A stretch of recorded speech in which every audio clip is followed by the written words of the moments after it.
10 marcas de autos soviéticos que el mundo olvidó. ¿Crees que los autos soviéticos eran solo Ladas? Piénsalo de nuevo. Detrás del telón de acero existió un universo automotriz bizarro, lleno de deportivos fallidos, limusinas secretas y soluciones de ingeniería desesperadas. Hoy desempolvamos 10 máquinas olvidadas, fantasmas mecánicos que cuentan la verdadera historia de la Unión de Repúblicas Socialistas Soviéticas sobre ruedas. ¡Arrancamos!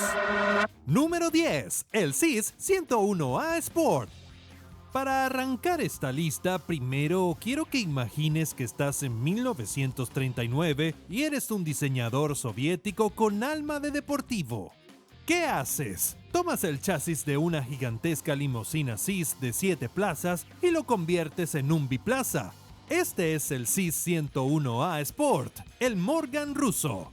Era largo, elegante y guardaba un parecido asombroso con los Jaguar de la época. Su misión era honrar el 20 aniversario del Komsomol, la Juventud Comunista. Tenía una versión mejorada del motor 8 cilindros en línea de 5.8 litros de 101A, capaz de alcanzar los 130 km por hora. Una locura para la época. El propio Stalin lo aprobó. Pero aquí está el giro soviético. Una vez que pasaron las celebraciones, el auto fue considerado completamente inútil. Un deportivo biplaza para el proletariado. ¡Impensable! En lugar de inspirar una era de deportivos rusos, el 101A Sport fue olvidado casi al instante. Fue un destello de estilo occidental, una promesa de lo que pudo ser, pero que fue rápidamente sepultado por la burocracia. Un auto que estéticamente prometía bastante, pero que se convirtió en una nota a pie de página. Número 9. El Melkus 1000 RS. Si te digo deportivo con motor central y puertas de ala de gaviota, piensas en Mercedes o en DeLorean. Pero si te digo Alemania Oriental, la cosa cambia. Te presento al Melkus 1000 RS, el Ferrari del Este. Este auto era un milagro de la ingeniería tras el telón de acero. Era un deportivo puro, pero construido con los retazos del comunismo. El chasis era una maravilla, pero la verdadera joya o rareza estaba en el centro. Un motor Warwood de 3 cilindros y 2 tiempos, el mismo motor de un sedán familiar humeante. La mayoría montaba la versión de 992 centímetros cúbicos que, exprimida al máximo, lograba llevar a esta ligera carrocería de fibra de vidrio a unos impresionantes 175 kilómetros por hora. Era ruidoso, olía a aceite quemado, pero era lo más parecido a un coche de carreras que un ciudadano de Alemania Oriental podía soñar. Solo se fabricaron 101 unidades en Dresde entre 1969 y 1979. Hoy es una leyenda de culto, inmortalizado en el video musical Around the World de ATC. Un verdadero unicornio del bloque del este. Número 8. El SMZ, el microcoche soviético. Este quizás es el coche más soviético de todos, no por su lujo, sino por su ideología pura. El SMZ no era un coche que pudieras comprar. No importaba cuánto dinero o conexiones tuvieras, no estaba a la venta. Este microcoche biplaza de aspecto casi marcial estaba diseñado, construido y distribuido exclusivamente para conductores discapacitados a través del Sistema de Bienestar Social de la Unión de Repúblicas Socialistas Soviéticas. Era en esencia una silla de ruedas motorizada como se las conocía comúnmente. El Estado te lo entregaba gratis con un descuento masivo, pero no era tuyo, era un préstamo. Después de 5 años de uso, el arrendatario debía devolver su MZ a la organización social, momento en el que se le entregaba uno nuevo. Su propósito era puramente funcional, dar movilidad a quienes no la tenían. No había lujos, apenas lo esencial. Debido a este sistema de distribución único y al hecho de que no estaban disponibles para el público general, hoy son una rareza absoluta. Los modelos de la primera época en particular se han convertido en codiciadas piezas de colección. un testimonio rodante de la logística del bienestar social soviético.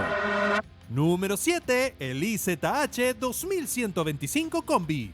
En la Unión de Repúblicas Socialistas Soviéticas no tenías muchas opciones, querías un sedán. Pero el IZH decidió responder a una pregunta que nadie estaba haciendo. ¿Y si hacemos un hatchback? El resultado fue el 2125 Combi, y era peculiar. Lanzado en 1973 y basado en el Moshvik 412, el Combi parecía que alguien había injertado un invernadero en un sedán. Las proporciones eran extrañas, pero tenía un arma secreta: la practicidad. Fue uno de los primeros coches soviéticos en considerar seriamente el espacio de carga, con asientos traseros abatibles que creaban una zona útil real. Mecánicamente era puro Moshvik, un motor de 1.5 litros y 75 caballos de fuerza, aunque al ser más pesado era aún más lento. Pero lo fascinante fue quién lo compró. El Combi se convirtió en el coche de la clase creativa. Artistas, músicos e intelectuales lo adoraban porque era diferente, práctico y sutilmente rebelde. Decía que no eras otro conformista. Tenía una visibilidad increíble gracias a sus enormes ventanas, aunque eso también creaba un efecto invernadero brutal en verano.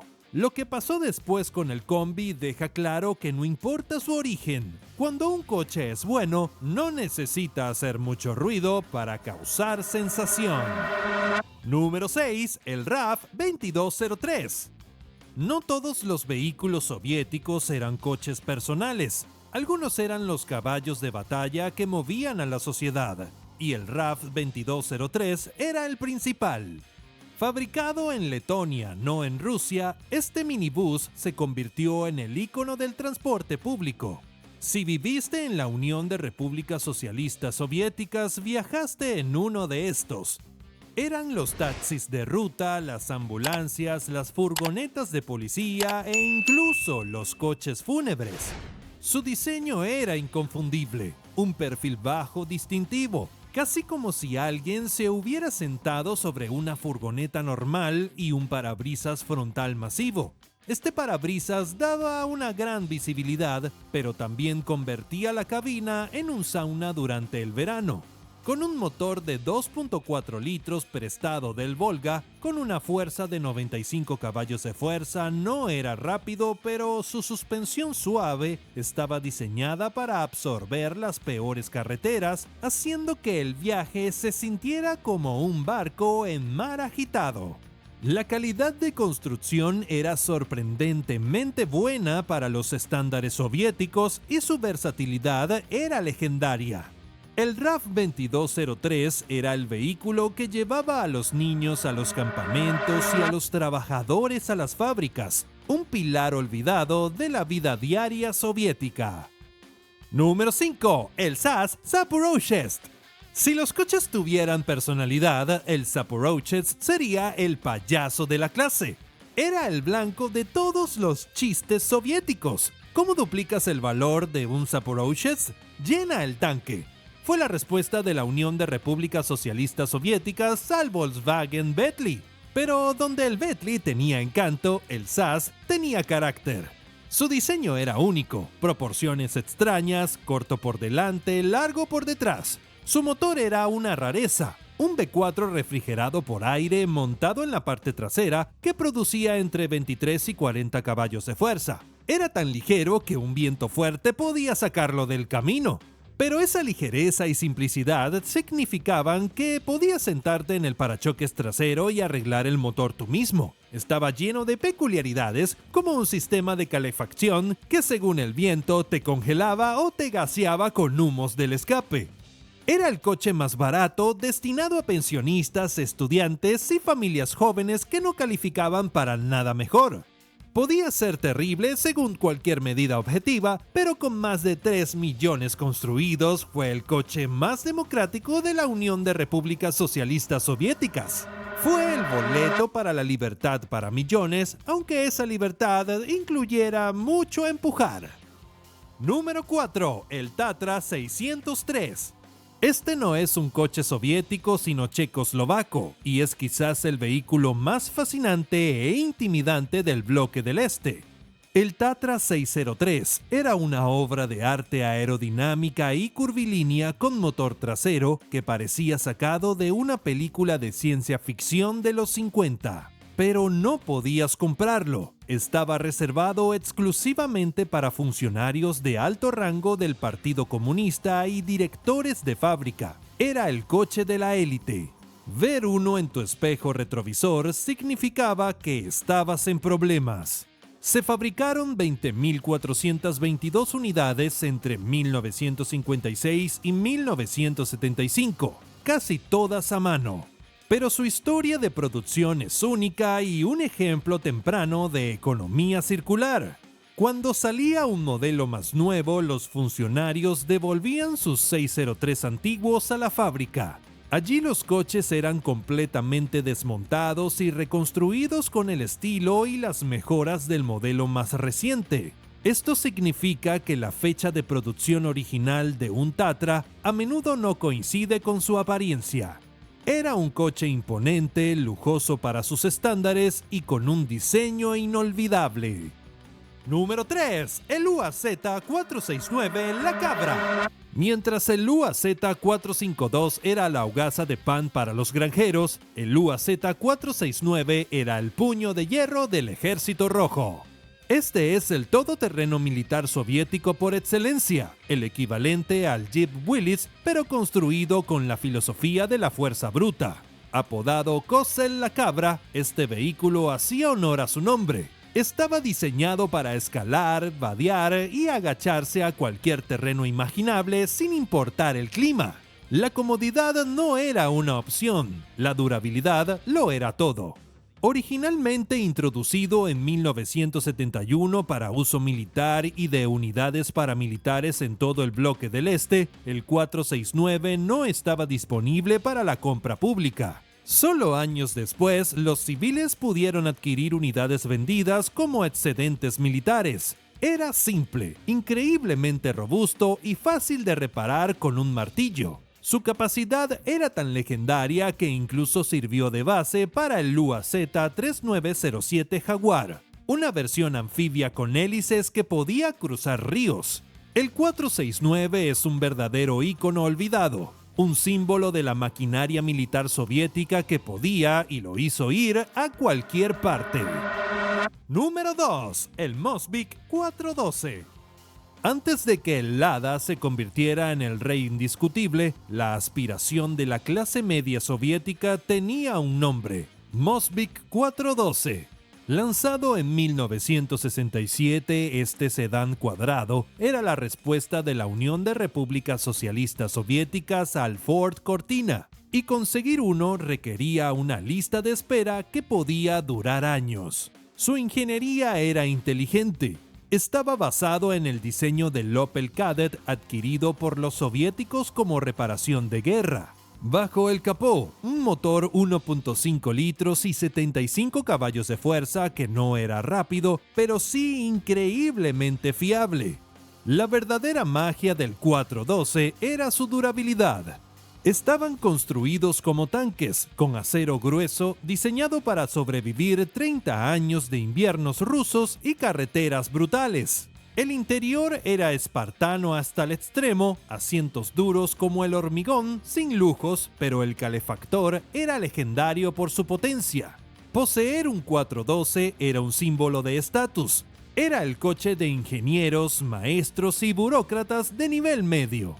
Aunque se construyeron casi 500,000, su popularidad fue totalmente eclipsada por el Lada en los 70, convirtiéndolo en el casi famoso olvidado de la Unión de Repúblicas Socialistas Soviéticas. Y en el número 1, SIS, la marca olvidada. Hoy todos los que conocen los autos soviéticos de lujo piensan en SIL, la marca de las limusinas monstruosas para la élite del partido. Pero SIL es el nombre nuevo, pero el verdadero ancestro olvidado es SIS. La fábrica se llamaba Sears en honor a Stanley y se conservó ese nombre hasta 1956, cuando tras la desestalinización se cambió el nombre a SEAL, Safo Timanei Wakashufa. Por lo tanto, los vehículos Sears son los verdaderos fantasmas de la era stalinista. Modelos como el Sears 101, el coche base para el Deportivo 101A Sport, eran las máquinas de lujo originales. El 101 era una limusina masiva con un motor de 8 cilindros en línea de 5.8 litros capaz de alcanzar 115 kilómetros por hora. La versión mejorada, el 101A, llegaba a 130 kilómetros por hora. Estos coches no eran solo transporte, eran símbolos rodantes del poder absoluto de Stanley. Al ser renombrada la fábrica, la marca Sears desapareció de la conciencia pública, dejando a estos primeros tanques de lujo como reliquias de la época más oscura del régimen. Ahí lo tienen, desde el Ferrari del Este hasta la silla de ruedas motorizada. Estos vehículos son mucho más que chatarra olvidada. Cuentan la verdadera historia de un sistema lleno de contradicciones, ingenio y pura terquedad. Son los autos que el tiempo olvidó, pero que definieron la vida de millones. ¿Cuál de estos fantasmas mecánicos te sorprendió más? Déjame saber en comentarios. Si te gusta este tipo de videos, apóyanos con un like, comparte y suscríbete al canal para más videos como este. ¡Nos vemos en el próximo video!